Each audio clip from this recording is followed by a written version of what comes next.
Joe talks about Joe.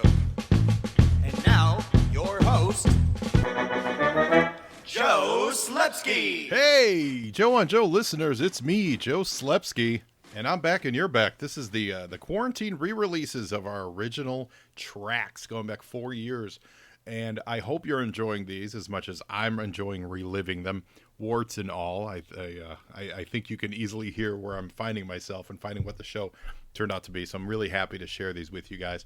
Again, we pulled these back from behind the Patreon wall, and I wanted to make them available to everybody during this time to share and give and listen and have fun, especially because G.I. Joe's back on YouTube now. So, yeah, so I appreciate that. And you guys can always follow me at Joe on Joe Pod on Facebook and Instagram and Twitter. Let me know what you think of some of these early episodes, how terrible they are, or how funny they are, or how awful they are. And we're starting recording back up again, so reach out to me. Let me know, joeandjoepod@gmail.com. Let me know if you want to join me for an episode. I believe we're going to jump into G.I. Joe Extreme very, very soon. So without any further ado, here is the OG track from Joe on Joe 4 years ago. Enjoy.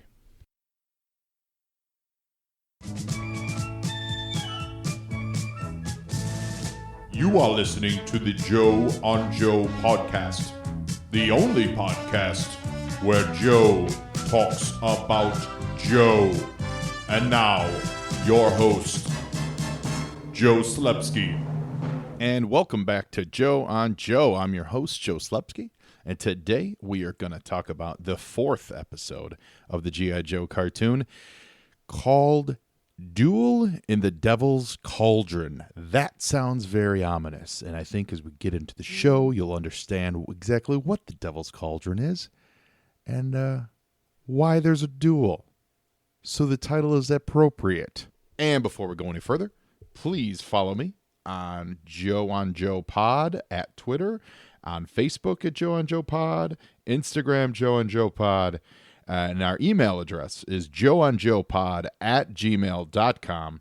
You can find me on the website at www.joeonjoe.com. The website is way under construction right now, so please don't be offended, and please subscribe on iTunes and tell all your Joe-loving friends. And now, without any further ado, we're going to hit roll on Duel in the Devil's Cauldron. And here we go into the episode. I'll remind everybody we're watching the fabulous Shout Factory box set. That's not an advertisement for it, because I don't know if it's even still available. It's just bragging that I have the Foot Locker and you do not. Now, so far on the show, we've highlighted, I just saw something awesome. So we just highlighted, who did we do? We did Snake Eyes, we did Destro, we did Duke. And it's funny, is in the edits, I hear myself at one point referring to Duke as Hawk. I thought I could go back and fix that. And then I thought, no, I'm not going to do that because, it's in the moment. It's podcast verite. So today, of course, it's our turn to go Cobra. And we are going to focus on Cobra Commander today. But before we go any further, I have the Cobra Commander file card from his Battle Armor look, which was in like 88 or something like that. And it was just Super Bowl weekend as I record this. Yesterday was the Super Bowl, and sure enough, who is on the back of the Cobra Commander file card but a little sticker that says, "Get a free fridge action figure, William the Refrigerator Perry." And I'm from Chicago, so I was a huge 85 Bears fan, and I never noticed that. On the back of the Cobra file card, it's one of the stickers to say, "Get a free fridge action figure." I never had the fridge figure when it first came out. I got one years later at Chicago Comic-Con. I picked it up because he was missing an arm or something. I have him somewhere in my boxes of stuff. I don't know that he's with my regular Joes. And he's awesome. Way beat up, but here we go. So we just had our show recap. Basically, at the end of last episode, all the Joes were knocked out by a poison gas that Cobra had set a trap for. And they were warned about it by Timber. So now Timber helps CoverGirl because Timber knows, speaking of Timber, there's my dog in the back. Just paused for a second there to get my dog Shirley Feeney to be quiet because I think she was jealous because I was talking about Timber. So Timber is a very smart wolf. He knows that wait a minute. Okay, wait a minute. Let's rewind. And I normally don't rewind this, but this is fantastic. So in the animation, and I'm not going to nitpick the animation because there's always going to be errors. In the animation, they drew Timber in front of the vamp, but he's also already riding shotgun in the vamp. That's awesome. So basically, either there's two Timbers, maybe there's an alternate reality Timber, or Timber is a master of like illusion. So maybe, holy shit, Timber is Zartan. This is our first appearance of Zartan, everybody. Our first appearance of Zartan. So now we go back to the main plot. The Joes were saved at the nick of time. Of course, no one's exhibiting any signs of sickness or poison or anything. They're all good again. And the guy explains that they got the third. Wait a minute, real quick. Gung Ho's expressing love for a gun that is the exact standard issue as everyone else's gun. It'd be a little different if they showed his grenade launcher. Yeah, he had a grenade launcher. His action figure did. It'd be a little different if he was like, "This is my favorite grenade launcher," but it didn't. So here we go. Snake Eyes just got masked. Oh, they destroyed your gun, Gung Ho. So they're explaining and recapping for the kids that they need one more element. Now, they're going to go to the Ring of Fire in South America in a volcano called the Devil's Cauldron. And they're saying 100,000 years ago, a meteorite hit the crater and it survived. Now, a couple things. One, how awesome would it be is if that meteorite came from Cybertron 100,000 years ago when the Autobots crash landed? What if this meteorite was part of Cybertron? How great would that be? Okay, they just got a secret message, and the Scrambler is one of those like picture scramble puzzles, like a puzzle, but like where the pictures, they're all square pieces, and you have to push and arrange them, and it's a scramble puzzle of Stalker. That's fantastic. That's like getting an email from your boss, but before you can open that email, he shows you a picture of your coworker Gladys, and you have to solve a puzzle with Gladys's face in order to read his email. That just happened. So now we're seeing the video that is being broadcast and intercepted by Cobra. Here we go, Cobra Commander, who's going to be our show spotlight later. And he sees all these G.I. Joe vehicles flying. There's Sky Strikers in the air. There's troops marching. There's tanks. And Stalker's basically saying, G.I. Joe gives up. We quit because there's no way we can beat Cobra in this awesomeness. Why's Cobra Commander always got to ruin a good dinner, by the way? And here we go, real quick. Destro's open-chested look. He's real yellow. I don't understand. I'm not going to back down from this. Old Hitler steel face. I think he was wearing like a yellow undershirt. He was like Luke Cage. Now, as we all know, the G.I. Joes aren't going to actually quit and actually surrender to Cobra. So maybe this is part of a plan. Maybe it's not. I don't know. But here's your first sign that it's not exactly kosher. In that video, there were so many Joe vehicles, like dozens and dozens and dozens of jets and tanks and troops. There ain't that many G.I. Joes. They're a small force of anti-terrorist dudes. That is Hollywood CGI gone awry. Now, our spotlight today, we're going to get into Cobra Commander, who, here he is, very angry over dinner. And he's about to pick on these slaves. So Cobra Commander, he's called the Enemy Leader. It's his code name, Enemy Leader. And again, we're looking at his file card, and we're referencing the G.I. Joe Order of Battle miniseries. His file name, of course, is classified. I don't think they've ever really revealed it. Not that it matters. It's not going to be like, oh, it turns out it's Richard Nixon. Although, if it were Captain America, maybe it would. His primary military specialty is intelligence. His secondary military specialty is ordnance, experimental weaponry. I get the ordnance part as far as like he's always wanting to do experimental tech and stuff. But I guess I don't understand how he has any kind of military specialty at all. Because he's the Cobra Commander. But we all know that he's just kind of a used car salesman. And he kind of rose to power and brought some... I don't know. Anyway, obviously this is all written before Toriyama gave him that background, but birthplace classified, and his grade is Commander-in-Chief. And here we go on the show. It's just revealed that the whole video was a series of toys that G.I. Joe Hollywooded up to fool Cobra. How great is that? Snake Eyes, Stalker is very worried about his acting, but I do want to go back in time and see him as a pumpkin in the Thanksgiving show. That would be freaking great. So let's see. Cobra Commander, he quote, here we go, absolute power, total control of the world, its people, wealth, and resources. That's the objective of Cobra Commander. This fanatical invader rules with an iron fist. He demands total loyalty and allegiance. His main battle plan for world control relies on revolution and chaos. He personally led uprisings in the Middle East, Southeast Asia, and other trouble spots, responsible for kidnapping scientists, businessmen, military leaders, then forcing them to reveal their top secrets. Okay.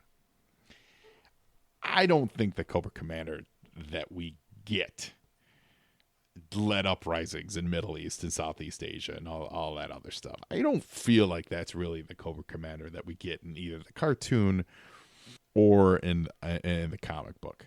But I'll let it slide.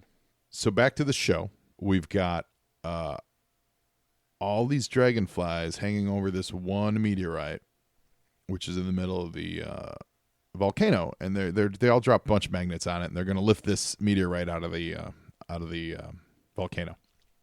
So this leads me to the next question. The first element was that radioactive isotope, which was found in the Arctic, that Snake Eyes had to, expose himself to crippling levels of, leukemia in order to get. So there's a cave with a bunch of crystals. So I can see Cobra going up there and harvesting all these crystals, and they get a bunch of them. And then they're like, all right, we got to go. We got enough. Let's go. And here we go in a break. We'll be right back with Joe on Joe. Now back to G.I. Joe. So as I was saying, when Cobra goes to the Arctic, they harvest as many of those gems as they can, and they're like, all right, we got enough, let's roll. When they probably first went underwater to the heavy water stuff where they fought those snakes last episodes, they probably, again, same thing. They went down there, they're like, all right, we got enough heavy water, all right, we're good. Let's head back, and if we have to come back here, we'll run into some trouble. This is a one-of-a-kind meteorite. One time, one meteor landed in the middle of a volcano. How did Cobra harvest this meteor if they did not, at first, remove the meteor from the volcano? It's impossible. They wouldn't have done it. They would not have been able to get any of that isotope that they needed from the meteor that was in the volcano. Which leads me to my original theory. That meteor is from Cybertron. And I think that's the second meteor that Cobra got. I think Cobra got the first meteor from where the Ark landed in Transformers. Now, we know that the two worlds crossed over, okay? Because everybody knows in that episode of Transformers where there's the dude called Old Snake, and he goes, I used to be, whatever, and it's Cobra Commander. So we know that they're in the same universe. Also, there's the daughter of Flint and Lady J is one of the military soldiers in one of the Transformers episodes. So, and we're not even getting into the comic book crossovers. G.I. Joe and Transformers are crossing over for a long time. So within the comic book, the cartoon world, we have proof that they are in the same universe. Absolutely in the same universe. I think Cobra got their original from the Ark, where the Ark landed. That's where I think they found the original meteorite, possibly being responsible for the awakening, the eventual awakening, because Transformers is in the future from G.I. Joe, the eventual awakening of the Transformers. Boom. I just blew your mind, Internet. If you hear this and you're a Joe and Transformers fan, I want you to spread the word, because this is a theory I don't think anyone's ever put out there. And I want to believe it. So let's spread the word. Why don't you hashtag hashtag JoeFormers, JoeFormers. Do hashtag JoeFormers, and let's talk about this controversial theory that the very fourth episode of G.I. Joe was actually episode 1 of the Transformers. So here we are, back to the action. We see the airplanes that Cobra's flying, and they're cutting into the volcano, because I think their plan is to create a volcanic eruption. When that crater wall breaks, we could have us one humongous blow. Airborne just filled it in for us. When the crater wall breaks, the whole thing's going to erupt and cause a major problem for G.I. Joe. So that's what Cobra's doing. So if you notice, Cobra's flying, basically, they're flying the Rattlers. But the Rattlers weren't toys yet. They were, they came with the second wave. So I wonder, and, you know, if anyone out there is listening can let us know, I wondered if the Rattlers were like a prototype toy, and they weren't finished yet, because they're flying A-10 Warthogs, VTOL, vertical takeoff and landings. But like if you look closely on these, on the cartoon version of them, like there's no back fins, there's no, like it wouldn't work as a functional aircraft. So it makes me think it was way done by animators. Whereas the toys, you know, would try to keep their best, especially back then, to be actual military, jets, Sky Strikers, F-14s, things like that. So, yeah, so it's kind of cool. So it's like an early Rattler prototype, even though like A-10 Warthogs had been being used since Vietnam and, you know, been around tank smashes forever. So now we see the big plan is Cobra's going to blow up the mountain and launch the meteorite into the air and catch it with their shield-like helicarrier, which is pretty fantastic and kind of ballsy, kind of bold, you know. So here we go. Another G.I. Joe does fire really well. I think that I don't know whatever effect is that makes that bright. I don't know anything about animation, but like that bright, like blinding, like phosphorus look looks so good.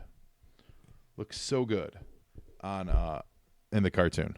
So here we go. Now Hawk just said, or I'm sorry, Duke. I keep doing it again. Duke just said, "Let's shoestring catch," and then he and Ace pull up in Sky Strikers with nets caught between them. How in the Christ did Duke and Ace get a net to connect between their two F-14s? I don't know. I can wrap my head around the helicarrier having some kind of giant net on the front, and that's a silly plan, but I can wrap my head around it. But like these two F-14s all of a sudden have a net. It's so fantastic. It's a Bond thing. It's like Q giving Bond a anti-avalanche jacket, and then all of a sudden knowing that, okay, you're going to be an avalanche later on in the movie. Like, hey, what do you say we hook some nets up to our planes that can connect in midair at Mach 4? G.I. Joe will return after these messages. Now, back to G.I. Joe. Back with Joe on Joe. So now we've got G.I. Joe attacking the helicarrier. We're just calling it the helicarrier because why not? Sue me, Marvel. And it's an awesome fight. You get everybody. This is basically the fight from the opening of the. It's kind of like the fight from the opening of the movie, where that big helicarrier is attacking the Statue of Liberty and all this stuff, and it just showcases everybody. It's such a great scene. Finishing up on Cobra Commander, the quote from his file card is, "Cobra Commander is hatred and evil personified, corrupt, a man without scruples, probably the most dangerous man alive. Cobra Commander might be Donald Trump." Too political? Non-political enough? I don't know. Now, fast forward a couple years to the Cobra Commander battle card, the Battle Armor file card. And what's funny is they completely, by this point, they've dropped all pretense of his military specialty or anything. And this is the battle armor that made him look like he was like a undersea aqua diver, like the silver and blue battle fight armor. And here we go. Cobra Commander likes to be up front in the thick of the action when his Vipers, Eels, and CGs confront the G.I. Joe team. To protect their leader in the heat of the battle, the best technical minds of Destro's armament factory created a special suit of body armor that combined flexible bulletproof polymer fabrics with beryllium steel plate components. The entire suit is air-conditioned. That's good, because we don't want them to smell funky. Solvent-resistant and ray-shielded. The helmet is fitted with an integral commo system, internal readouts for environmental quality, and a miniaturized computer display. Before we go any further, I'd like to take umbrage with the phrase, Cobra Commander likes to be up front in the thick of the action. No one yells retreat more than Cobra Commander.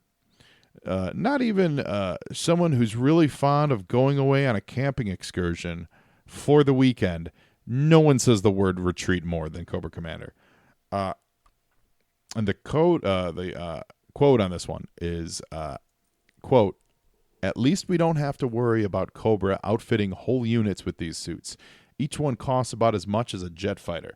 The plate parts can withstand a direct hit from a heavy machine gun, and the flexible parts will stop anything up to a .357 Magnum.